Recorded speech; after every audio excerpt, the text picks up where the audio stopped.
Yo everyone, what's going on? Couriway here, and today we have another analysis post-commentary-ish style video on my second fastest ever no reset speedrun. This is my 4,981st speedrun. It was like the day before I did my 5,000th run, and this was my second fastest run ever at the time, and it was only by literally 1 second. So without further ado, I want to get into this run. I want to show you all the silly stuff that happens in it, and let's go ahead and do that. All right, so here we go. We're loading into the world here. It is my 11th run of the day. I've been doing about 15 runs a day, and you can see immediately I'm going to check for mapless on this coast. I don't end up getting any mapless buried treasure spikes, so I head over to these trees, and on the way to these trees, I see a lava pool. So immediately I turn around. I'm looking, well, I don't turn around. I go in F5, and I look for a shipwreck, but I don't really see anything. I actually do hear witch giggles in the subtitles. You might have even been able to hear it in the video, but hear witch under me. So I was like, okay, I have like a cave underneath me potentially. Could maybe go for that. But I decide, you know, I have ocean there. I don't see a boat, so I might not end up going back to this lava pool because a lot of times in a reset I want to try and play if I have like a guaranteed enter. But ended up deciding I'm going to go out for a shipwreck anyway. Maybe there's something I don't see, and then I can come back to this lava pool. Otherwise, I'm just going to try and get a magma ravine enter. You can see I grab a lot of wood here. I've been grabbing like closer to 9 logs. I used to grab like 7, but grabbing a little bit more just gives me a little bit more leeway on blocks than the nether, and it does take a couple seconds, but I think it usually works out nicely. And as I go out here, you can see in the distance there is a boat. So I want to head to the boat. I want to obviously get all this stuff from that boat. I'm checking again, see if I can get a dolphin potentially, and I do get one, which is really nice because this just allows me to get to the boat obviously faster. Dolphins are faster than normal boating.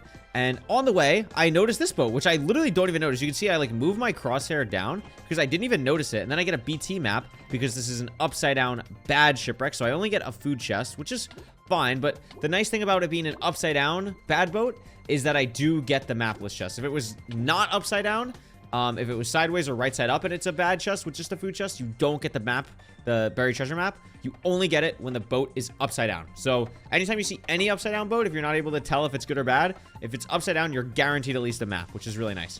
You can't see it on here, but the X is behind like my total screen. But I'm heading over here. So it's just the other section of this kind of coastline that I didn't mapless. And as I said earlier, this is my 11th run of the day. And you're going to see here a little bit of fatigue setting in. I'm digging down on 9.9, and you can't see it on the overlay because of my overlay. But I'm digging on the wrong cord, so I have to get back up here. I have to climb with a door. I'm on the wrong 9.9, and I lose like, I don't know, 7-8 seconds here, and now I have to dig again as I'm going down. I mess up digging the sand as well, but thankfully this BT is great. I get a TNT as well. I have all my iron, all my gold I could possibly need. A TNT to help with blocks, even though I already have wood and stuff. I always like to blow up this TNT just to have more, especially with dirt to traverse through the nether. So I'm gonna head over here. I'm gonna blow up some trees, and nice, as you can see, I'm still right next to the lava pool, which is great. I just sneezed, so you're gonna see a lot of people say bless you in the chat. It's not me now, I promise. But I'm gonna be able to blow up everything here, which is really nice. I'm gonna eat all my kind of weird food that I just want to get out of my inventory because I know that I have 7 gold, and I also have, I believe, 7 carrots. So I'm gonna craft all my carrots up into golden carrots, which is great. I'm also looking for flint right now because I kind of wasn't really expecting to come back here. I should have probably crafted my stuff earlier at the BT and then got gravel there, so I didn't have to backtrack for gravel now. But I am just going to make all iron tools, and I decide against making an iron shovel or a gold shovel because I only have 1 diamond. I know I'm not going to get a diamond pick in a ravine, but I do craft all my other food, and by saving that 1 extra iron, I'm able to potentially have a shield if I end up doing fortress first, which is rare, but I like to have a shield potentially for fortress first. I always like to have 1 extra iron just in case, so I'm not in a situation. But even if I didn't have that, like, I do have really good food. I have the BT food. I'm eating rotten flesh. I have 4 different food types in my inventory. I like to eat the rotten flesh early because I want to make sure that I save my better food like golden carrots and cod for pearling around in the nether when I have pearls, like heading to a fortress or whatever. I really mess up this portal. I think my mechanics are just really poor in this run. I hope my mechanics have just gotten better because I'm quite literally almost exactly 1,000 runs ahead of this at the time of recording this video. So I feel like my mechanics have gotten better, but I think it's also like fatigue. I was never really locked in this run. I feel like if I was more like head on my shoulders, I could have potentially entered it a little bit faster. But you can see, I spawned right next to a fortress. I get an E-ray, and talk about fortress first, I'm right under the blaze spawner. So saving that iron really ends up saving me here. And I decide to actually play for it first here, which actually around this time of this video, I really started or at the time of this run, I started to really revamp how I was playing Nethers and really wanted to try and avoid Fortress First as much as possible. Like, unless it was really on my way to the Bastion, or like I had absolutely no other structures or anything and I had to play a Fortress First. But yeah, I mean, with this one literally right in my face, it made no sense to not play it. This guy ends up going to Mars, so in the meantime, I end up mining the spawner, and I get another spawn. You'll notice throughout this whole blaze split, these guys do not stop spawning. I kept getting so many blaze spawns throughout this, and it was really nice because I don't have the luxury of like blaze bedding or something like that to clear out more spawning space here.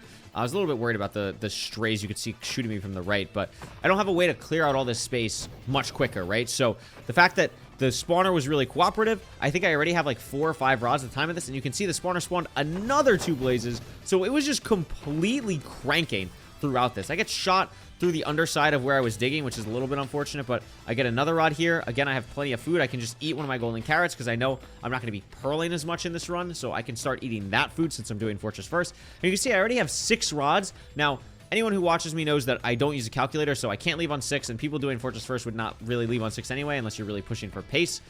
Because, you know, you're doing Fortress First, your eye might break. If you're throwing 2 eyes, your eyes might break. But because I'm playing without a calculator, I always want to leave with at least 7, normally 8. But because of this pace that I'm on, I get to leave the fortress sub 6. This is like a 60-second spawner, which is crazy. And I am going to leave on 7 rods. I could have pushed for 8. If there were more blazes that spawn there in that cycle, I probably would have kept killing for 8. But since only 1 spawned and it dropped, I have 7. I'm not going to wait for a whole nother blaze cycle. I'm just going to hope I don't get incredibly unlucky with eye breaks and hope that my triangulation is also good. So now I'm heading to a Bastion. I know this is relatively close, not like super close, but I know it's within 16 chunks of where I spawned in.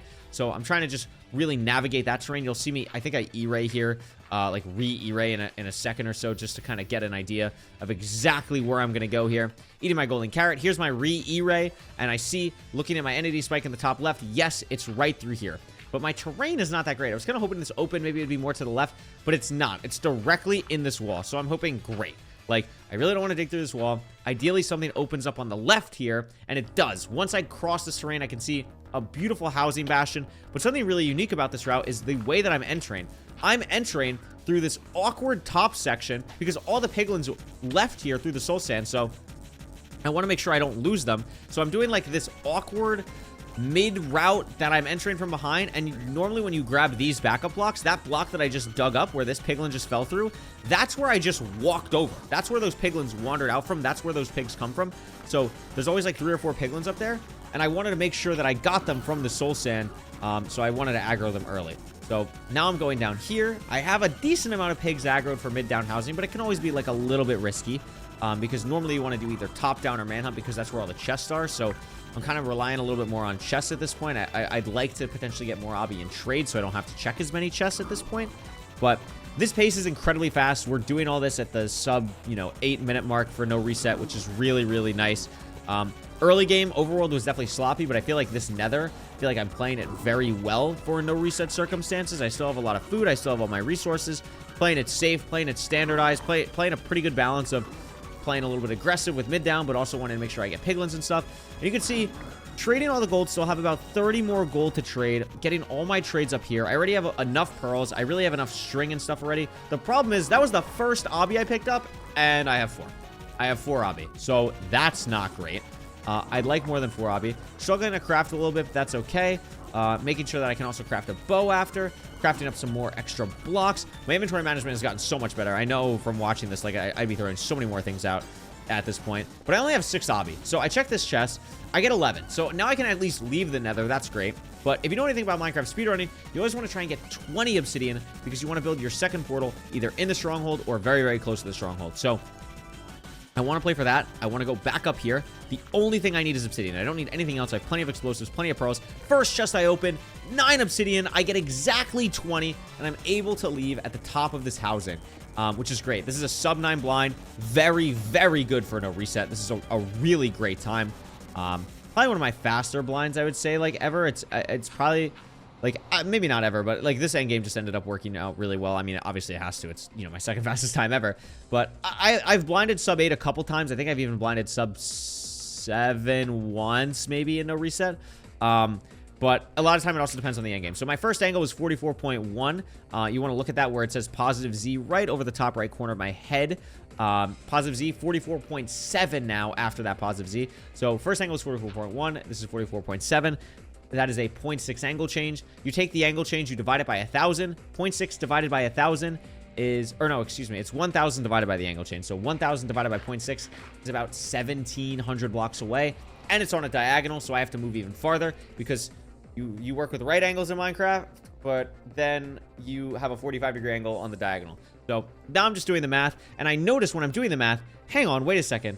If I'm going a full 190 blocks, which is what I would go on positive Z, that would make my Z coordinate 328, which is very far. So I decide, you know what? No. With this being diagonal, and with that being like crazy far, that's like the very, very outer ring of first ring, I decide to scale it back a little bit, and I assume I slightly mismeasure. So instead of doing a 0.6 angle change, I'm kind of going like a pseudo 0.6.7. And something I want to focus on here while I'm talking about nerd stuff is I really nail this terrain. Basically, I know I need to go a 45-degree angle, so I'm just kind of keeping that in my brain and trying to stay high. It's very open. I'm not even really looking at like direct chords or anything because I know it's so far. So I'm just thinking pearl, pearl, pearl, diagonal, diagonal, diagonal. And after I threw like 3 pearls here, I knew that I was pretty close, and I wanted to go to like 318, negative 80. And since it's so far, I'm not really playing for like exact chords or anything like that, especially what you would see with like Ninja Brain Bot or something. So I felt very good about this.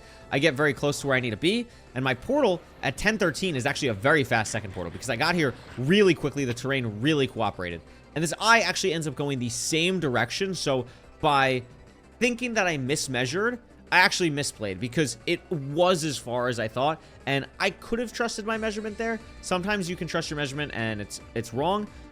This just kind of didn't work out. It's a 50-50. But what really killed this run from being a potentially PB is that it's not ocean exposed here. My eye turns around. I actually really nailed this triangulation. The eye is going to go down in about 2 seconds right here. Boom, eye goes down. That's great. I nailed the triangulation. But if it was ocean exposed here, this actually could have very easily beaten my 12:32, which was my PB at the time. Which is crazy because I got that like less than 200 runs ago. And when I got the 12:32, I was like, wow, I feel like this run's going to last for so long. It's over a minute faster than any other time I have. But here I am in the Stronghold now. Let's focus on this run. I have like 7 mobs on my screen. I can't really preemptive, but by the time I even want to try and be preemptive again, I have the portal room in front of my face. It was just directly straight down mid. Wow, I get the soul sand out of my inventory because I want to have a full block. Soul sand can get caught on lava and then I can die. And I just craft beds. My inventory is kind of a mess. Normally, I like to pre-set up my hotbar and everything, but I just want to enter to have a chance of beating my 12:32 potentially. And I enter the end, and it is 058 cage, which basically means I have to dig like a billion blocks of endstone. I pearl out, and the dragon's back, and that basically seals the deal of I cannot end up beating my PB. But what I can do is still get a really fast time and potentially a sub 12 if I end up going for a ground, or a sub 13, excuse me. If I end up going for a ground zero here, which is where I build this weird setup to shoot a crystal and have the dragon want to fireball me. But I can't fireball me because I'm in iron bars. So that's what I'm trying to set up for here. But because I was so fast on entering the end and trying to like beat my PB, I'm very disorganized. I still need to craft iron bars. I need to craft a bow. And in the time it takes to do all of that, while I set up for ground zero here, I'm watching the dragon. And the problem is it fireballs me. And the problem with it fireballing me is now I can't stand in the ground setup. So I basically have to pivot off of that. And that kills pretty much sub 13. It could have been my second sub 13 run at the time. My second fastest time at this point in this run, I believe, is 13 minutes and 34 seconds. So I still obviously have a chance for that. And obviously, spoilers, like, it is my second fastest time. That's why I'm uploading it. But it is unfortunate that the 2 safe strats that I wanted to go for, and the 2 more consistent strats, zero cycle and ground zero, I wasn't able to go for either. Zero, because I wasn't able to, you know, I have an end that was actually zeroable. And 2, with ground zero, just not having everything set up because I was trying to push for a fast zero cycle made it a little bit difficult.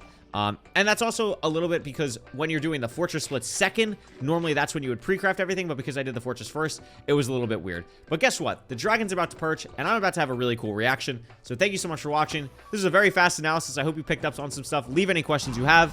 Enjoy the 1 cycle. Thank you for watching the challenge. Nice! Nice! Let's freaking go!